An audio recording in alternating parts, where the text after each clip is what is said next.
All right, so we're diving into another fascinating case today, a true crime story that'll definitely get you thinking. Oh, yeah, this was a wild ride for sure. We're looking into the Jane Dorotik case, Intriguing one for sure. and we're basing our deep dive on an article titled The Jane Dorotik Case, a controversial trial of love, loss, and justice. And where's this article from? It's from a website called Investor, and it really delves into the complexities of the case.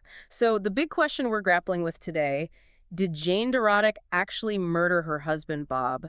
Or is there something more to this story than meets the eye? You know, it's a case that really makes you think about how fragile our lives can be. Like, one minute everything seems normal, and then boom, everything changes. Absolutely. So let's set the stage here. We need to understand Jane and Bob's life in California before all this happened. Okay, so picture this. Rural California, they've got a nice home, they're raising their two sons, and they're well respected in their community. From the outside, they seem to have it all. The classic American dream, right? Jane was really involved in their community, a devoted mother, and loved horses. Bob was a successful businessman. It doesn't sound like a couple known for drama or instability. Not at all. But then, February 13th, 2000 changes everything. Everything changes. Bob goes out for a jog and poof, vanishes. Like he just disappeared into thin air. And the next day, his body's found, miles from their home. And it wasn't a peaceful scene. Signs of blunt force trauma, strangulation. Talk about it, a shocking discovery. Yeah, that definitely raises the stakes. And from that moment on, suspicion really starts to point towards Jane. It does. So what was it about the prosecution's case that made them focus on Jane as the main suspect? Well, they really honed in on this idea of a troubled marriage. Mm-hmm. They highlighted possible financial issues, tried to paint this picture of a motive for Jane. And they leaned heavily on circumstantial evidence. Okay, so let's unpack that a bit. What kind of circumstantial evidence did they present? Well, one of the most impactful things was the blood they found in the Dorotik home. Blood. Yeah, blood stains. On the mattress, the ceiling, even on some furniture. Wow, that's pretty hard to ignore. Did the investigation uncover anything else? Oh, there was more.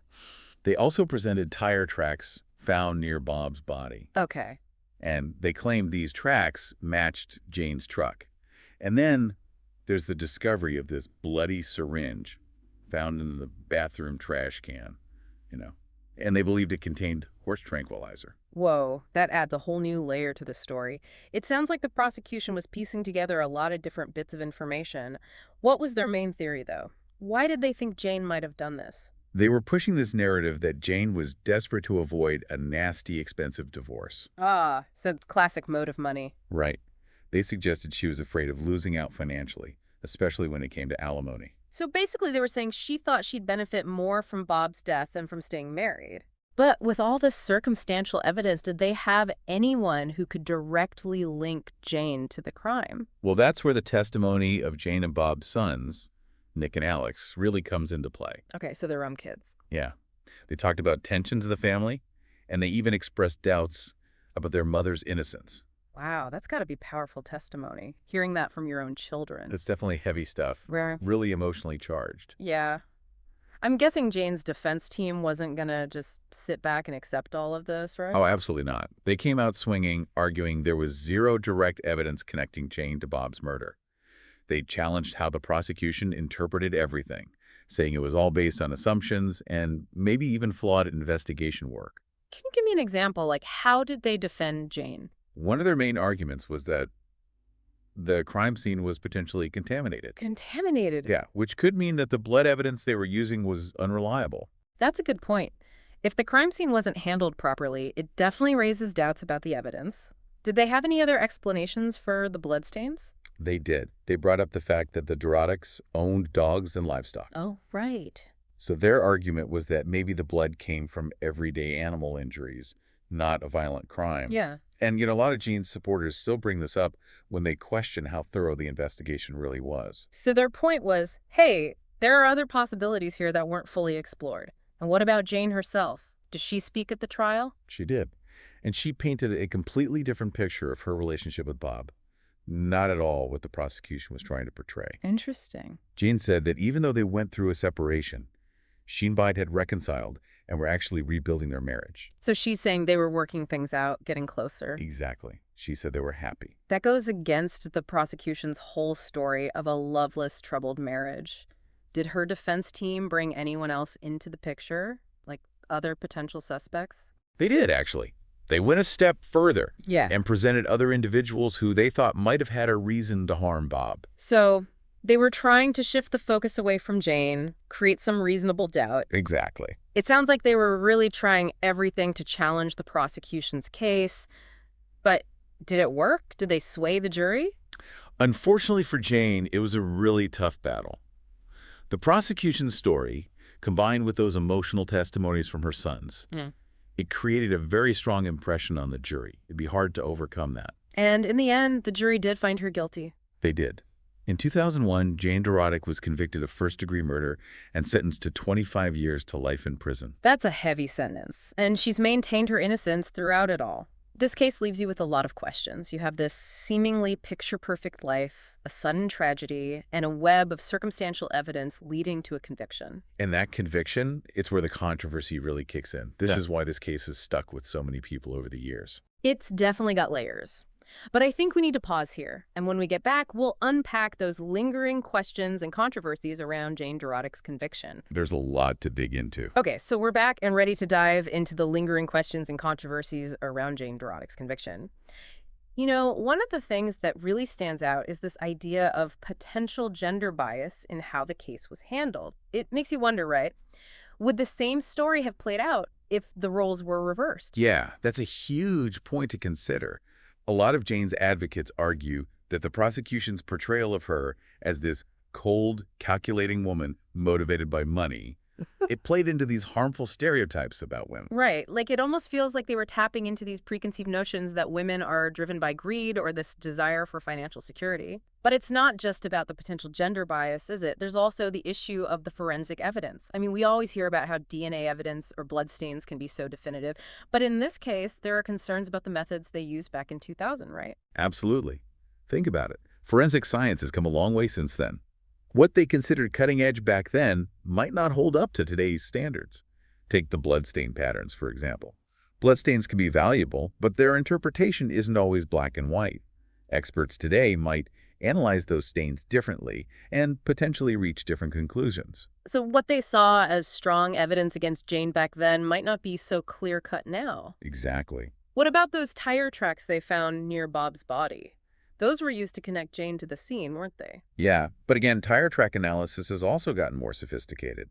The methods they were using in 2000, they might not be as accurate or reliable as what we have now.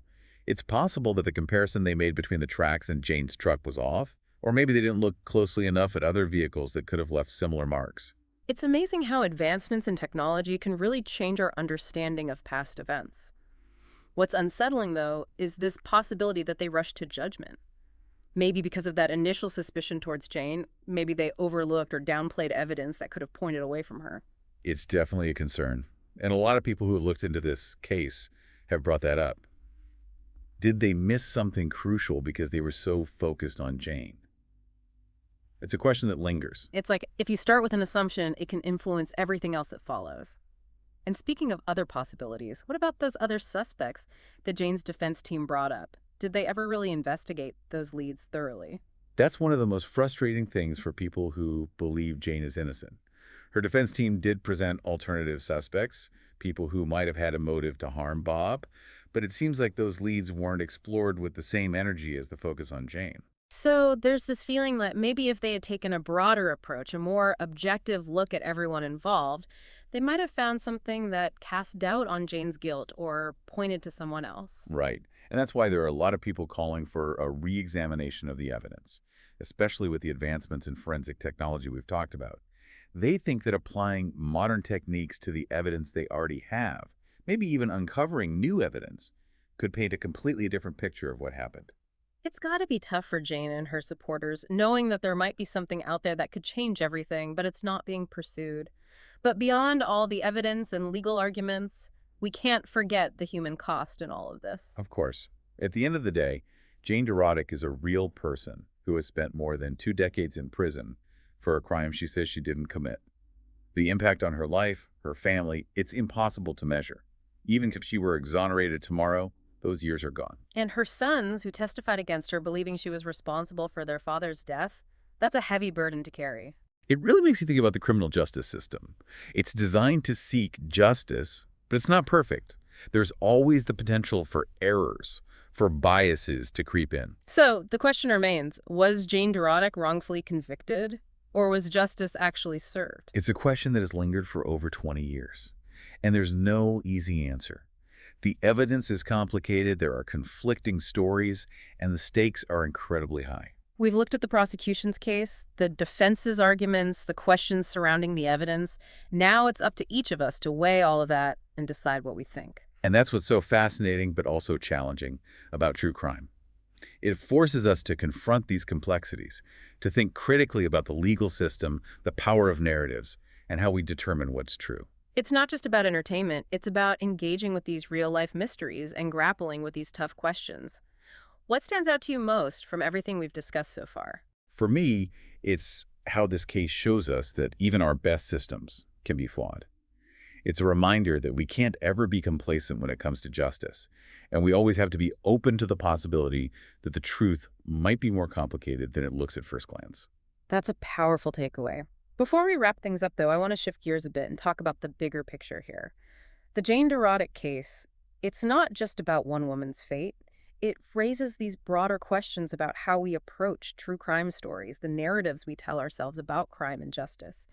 It really makes you think about how we can get so caught up in a story, especially when it's a crime, a mystery. We want that resolution, a clear answer of who did it and why. We do. But like we've seen with Jane Dorotik's case, sometimes those answers just aren't simple. Not at all. And that's where I think the listener has to be really careful. We can't just absorb these true crime stories passively. We have to think critically about what we're hearing. So it's not enough to just be entertained. We need to be active, like detectives almost, right? Right. Analyze the evidence, form our own conclusions, but acknowledge that it's complex. It is, and recognize that maybe there are things we're missing. Exactly. And I think this case really highlights some important things to remember when we're looking at true crime. First, circumstantial evidence. It can be convincing, sure, but it can also be misleading. It's not always as straightforward as it might seem. Right, like we were saying before, correlation doesn't always equal causation. Exactly. And the second thing, Yeah.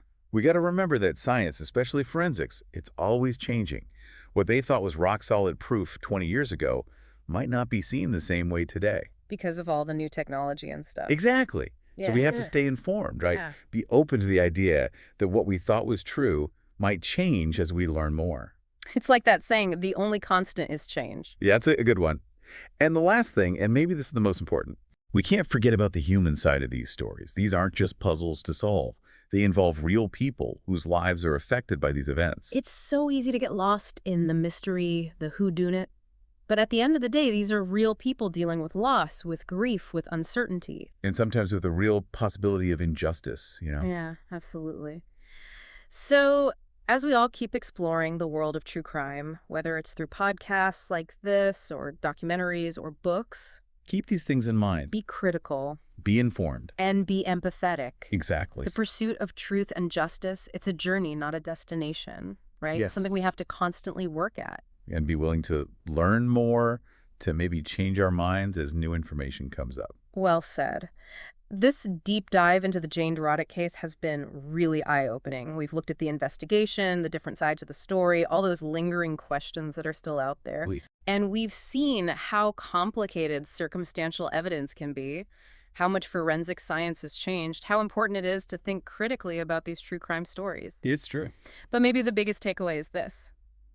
These stories, as fascinating as they are, they involve real people, real lives. They do. And we have to remember that as we try to understand what happened. It's about being thoughtful, informed, and compassionate. Absolutely. So the next time you're listening to a true crime story, remember what we talked about today. Ask those questions. Don't just accept what you hear. And don't be afraid of those gray areas, the parts that are unclear. Because the truth is, it's rarely black and white. And sometimes the most interesting mysteries are the ones that leave us with more questions than answers. That's a great point. Thank you for joining us on this journey into the Jane Dorotik case. We hope this deep dive has gotten you thinking, questioning, and maybe looking at true crime in a new way. It's been a pleasure. And that wraps up another deep dive. Thanks for listening.